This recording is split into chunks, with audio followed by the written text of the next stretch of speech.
13장 1절에서 14절까지입니다. 사사기 13장 1절에서 14절까지요. 읽습니다. 이스라엘 자손이 다시 여호와의 목전에 악을 행하였으므로 여호와께서 그들을 40년 동안 블레셋 사람의 손에 넘겨주시니라. 소라 땅에 단 지파의 가족 중에 마누아라 이름하는 자가 있더라. 그의 아내가 임신하지 못함으로 출산하지 못하더니 여호와의 사자가 그 여인에게 나타나서 그에게 이르시되 보라, 내가 본래 임신하지 못함으로 출산하지 못하였으나 이제 임신하여 아들을 낳으리니 그러므로 너는 삶과 포도주와 독주를 마시지 말며 어떤 부정한 것도 먹지 말지니라. 보라, 내가 임신하여 아들을 낳으리니 그의 머리 위에 삭도를 대지 말라. 이 아이는 태에서 나옴으로부터 하나님께 맞아진 나실인이 됨이라. 그가 블레셋 사람의 손에서 이스라엘을 구원하기 시작하리라 하시니 이에 그 여인이 가서 그의 남편에게 말하여 이르되 하나님의 사람이 내게 오셨는데 그의 모습이 하나님의 사자의 용모 같아서 심히 두려움으로 어디서부터 왔는지를 내가 묻지 못하였고 그도 자기 이름을 내게 이르지 아니하였으며 그가 내게 이르기를 보라, 네가 임신하여 아들을 낳으리니 이제 포도주와 독주를 마시지 말며 어떤 부정한 것도 먹지 말라. 이 아이는 태에서부터 그가 죽는 날까지 하나님께 바쳐진 나실인이 됨이라 하더이다 하니라. 마누아가 여호와께 기도하여 이르되 주여 구하옵나니 주께서 보내셨던 하나님의 사람을 우리에게 다시 오게 하사 우리가 그 나을 아이에게 어떻게 행할지를 우리에게 가르치게 하소서 하니 하나님이 마누아의 목소리를 들으시니라. 여인이 밭에 앉았을 때에 하나님의 사자가 다시 그에게 임하였으나 그의 남편 마누아는 함께 있지 아니한지라.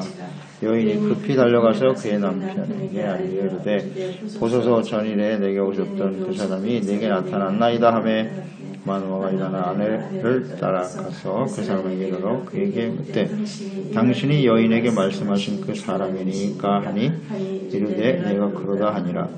마누아가 이르되 이제 당신의 말씀대로 되기를 원하나이다. 이 아이를 어떻게 기르며 우리가 그에게 어떻게 행하리이까? 여호와의 사자가 마누아에게 이르되 내가 여인에게 말한 것들을 그가 다 삼가서 포도나무의 소산을 먹지 말며 포도주와 독주를 마시지 말며 어떤 부정한 것도 먹지 말고 내가 그에게 명령한 것은 다 지킬 것이니라 하니라. 아멘. 나실인으로 헌신된 가정. 다시 부패하여 우상숭배하며 악에 빠진 하나님의 백성들, 블레셋에게 하나님 넘겨주셨습니다. 40년 동안을 고통당하게 하셨어요. 사사들이 있는 동안에는 하나님을 섬기는 것 같지만 하나님이 구원하신 그 은혜로 사는 거죠. 그 기간 동안. 우리는 사사기를 계속 묵상하면서 깨달은 바입니다. 범죄하고 하나님의 은혜로 구원받고 이것이 반복되는 과정을 보면서 왜 그들은 계속해서 이렇게 반복될 수밖에 없는고, 이런 거 우리가 생각해야죠. 그것은 간단합니다. 구원의 은혜를 잊어버렸기 때문에. 굉장히 중요한 주제입니다. 또 하나는 구원을 온전히 이루지 못했다는 거예요. 구원받은 이후에 평화가 찾아왔을 때 그들은 무엇을 했는고? 이 문제고. 무엇을 했는고? 구원받은 이후에 어떻게 살아가야 하는가? 그 사사들의 면면도 살펴보았습니다만 아내 많이 두고 자식 많이 거느리고 부를 누리고 풍요롭게 살았다.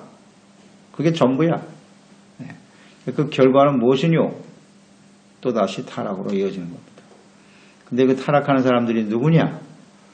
자녀 세대들 있잖아요. 자녀들. 자기는 그렇게 호의호식하면서 살았을지 모르겠으나 구원의 은혜를 잊어버리고 하나님을 바르게 섬기는 삶에서 떠나버리니 그 자녀들이 고통당하더라. 그렇죠? 그게 사사기의 내용입니다. 계속해서 반복되어지잖아요. 우리는 구원받은 이후에 우리가 어떻게 살아야 하는가? 어디에 초점을 두고 살아가야 하는가? 이것을 잘 생각해야 합니다. 평안이 주어졌을 때 그들은 하나님의 성전을 중심으로 모였어야죠. 제사가 활성화되고 상번제, 안식일, 월삭, 절기를 지키라고 하셨던 주님의 그 명령을 잘 지켜야 되는데 그런 내용을 찾아볼 수가 없나이다. 사사시대에. 그러니까 계속 이렇게 타락의 길을 갈 수밖에 없는 거예요. 40년 동안을 하나님께서 내버려 두신 거죠. 그러니까 오랫동안 시련을 허용하신 것입니다. 40년. 광야에서도 40년. 이 40년의 의미는 이제 연단의 의미가 굉장히 강하죠. 하나님께서는 입다 시대에 이미 너희를 더 이상 구원하지 않겠다고 할 정도로 이스라엘 백성들이 하나님 앞에 신뢰를 잃었다는 것을 알 수가 있는데요. 이렇게 오랫동안 하나님께서 시련을 허용하시는 것은 악을 행한 결과가 얼마나 고통스러운가를 깊이 깨닫게 하기 위해서죠. 그리고 이 부모 세대의 죄악을 답습하는 자녀 세대들, 교훈을 얻지 못하고 쉽게 부패할 수밖에 없는 사람들, 이게 불신자들의 이야기가 아니라 하나님의 백성들의 모습이라는 걸 우리는 잊지 말아야 해요. 결론적으로 하나님의 은혜가 아니면 살 수가 없다. 이렇게 은혜가 아니면요, 그 백성들은 살 수가 없어요. 2절로 5절 삼손이 등장하게 되는데요. 다른 사사들과는 좀 다릅니다. 삼손은 출생 때부터 하나님께서 특별한 섭리 가운데 사사로 택하심을 받았어요. 태에서부터 하나님이 지정하셨다. 단지파 사람이죠. 마노아의 아들로 태어나게 하셨는데요. 아이를 낳지 못했다 그랬어요. 아내가 아이를 낳지 못하고 있었다. 구약 시대에는 여인이 아이를 낳지 못할 때 특별한 하나님의 섭리 가운데 자녀를 낳는 일들이 종종 있었죠. 역시 이 가정에도 자녀가 없더니 하나님께서 특별한 섭리와 뜻을 두시고 아들을 낳게 하시네요. 여호와의 사자가 나타났습니다. 너희가 아들을 낳을 것이다. 그 아이는 나실인이다. 이렇게 선포를 하셨네요. 태에서부터 나실인이고 죽을 때까지 나실인으로 살아가게 될 거야. 일 것이다. 나실인의 규례는 민수기 6장 1절 이하에 잘 나와 있죠. 나실인은 하나님께 구별하여 바쳐진 사람이다. 하나님께 헌신되어진 사람이 나실인이죠. 이것을 하나님께서 태에서부터 이 삼손을 나실인으로 지정하셨어요. 그런데 여인에게 나타났죠. 그 아내에게 나타나서 여호와의 사자가 말하기를, 자, 내가 아들을 낳게 될 것인데 그 아들은 나실인이야. 그러니까 너도, 그 아내에게 말하는 겁니다. 포도주나 독주를 마시지 말며 부정한 것을 먹지 말아라. 내가 그 잉태된 아이들이 나실인이니까 너부터 나실인으로 살아. 이렇게 선포하는 거예요. 그 아내에게. 너도 먹지 말아라. 그러니까 태어날 아이가 나실인이다. 그러니까 잉태된 순간부터 엄마도 나실인으로 규례를 지켜야 된다. 이게 하나님의 뜻이네요. 여기 태교의 중요성이 나오는 거예요. 태교. 잉태되는 순간부터. 그러니까 자녀의 교육은 이 모태에서부터 시작되는 거고, 그 엄마가 대단히 중요하다. 어떤 사람이냐. 그러니까 나실인으로 태어나야 하기 때문에 그 엄마가 먼저 나실인으로 살아가야 한다. 굉장히 중요한 영향을 미친다는 거예요. 그 엄마들의 영성이 그래서 대단히 중요한 거죠. 하나님 앞에 아이를 가질 때부터 뭐 갑자기 바뀔 수는 없겠지만 그 엄마의 영성을 따라서 아이들이 태어나게 된다. 저는 생각하게 되는 거예요. 나실인이다. 그러니까 그 태어날 아이도, 잉태한 엄마도, 더 나아가서 이제 남편까지 하나님이 불러서 너희는 나시린이다라는 걸 선포하시거든요. 가정입니다. 가정. 한 가정을 통해서 하나님께서 나시린으로 태어난 그 가정을 통해서 그 당시에 고통받는 백성들을 살려내시더라.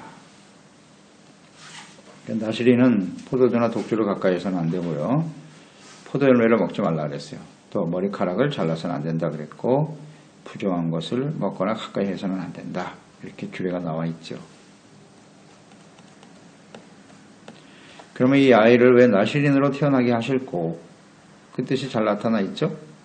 그가 블레셋 사람의 손에서 이스라엘을 구원하기 시작하리라. 구원, 이스라엘을 구원하기 시작한대요.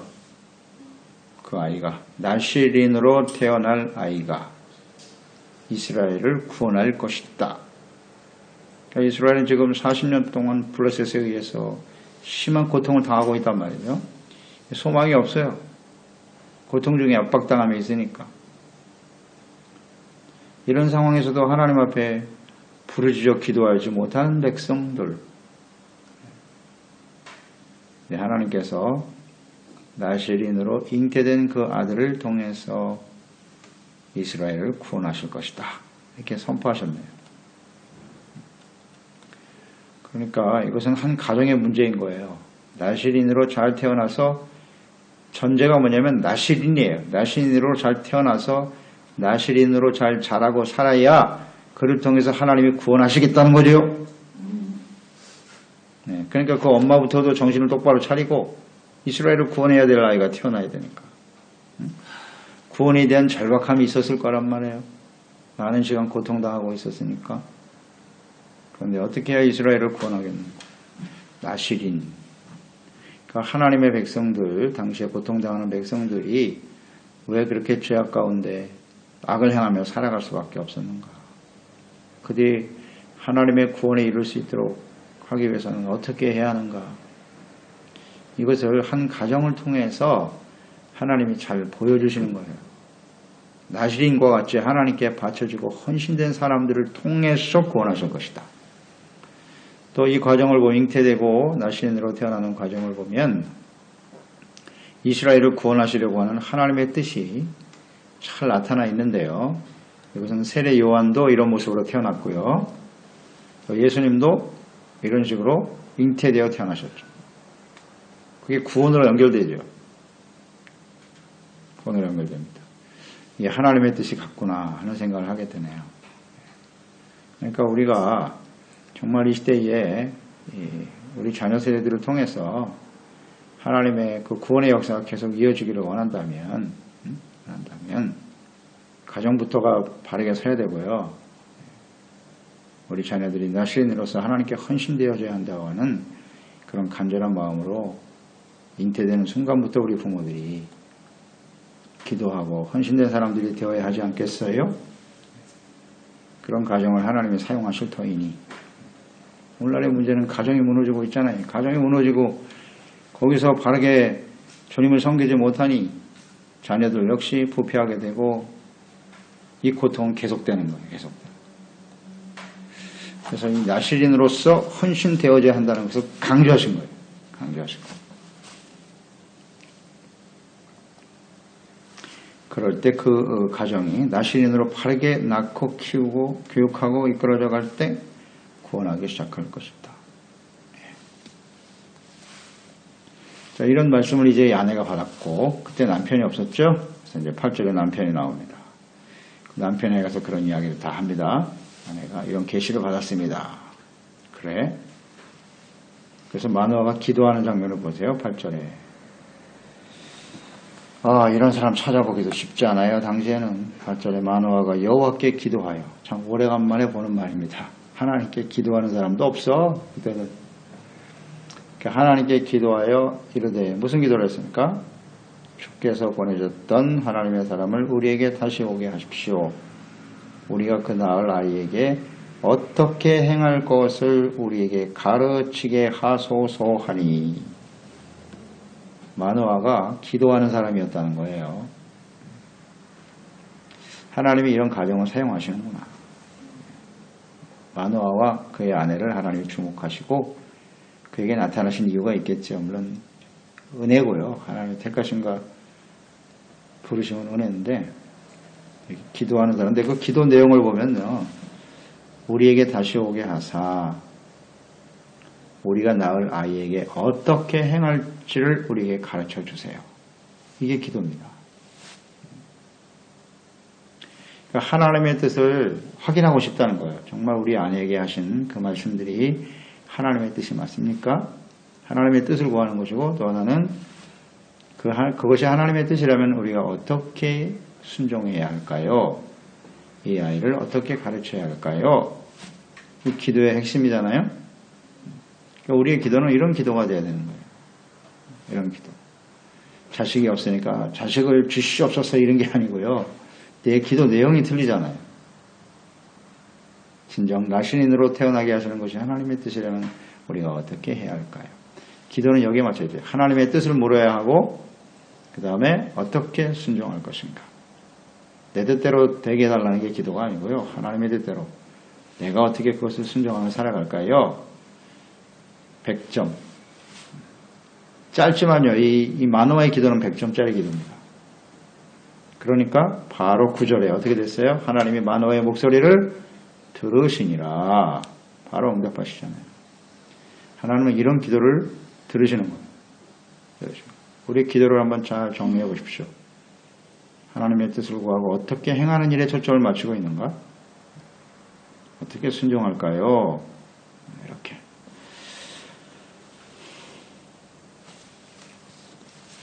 하나님이 그대로 응답하셨습니다. 그래서 하나님이 이 가정을 사용하실 만하다 하는 것을 저는 묵상하게 됐어요. 이런 사람들이 정말 이 어려운 고통의 시대에 하나님의 구원의 역사를 위해서 쓰임받는 가정이 되겠구나. 가정이 바로 서 있네요. 그래서 하나님의 사자를 만난 마노아의 태도 12절에 보세요. 마노아가 이르되 이제 당신의 말씀대로 되기를 원하나이다. 순종이잖아요.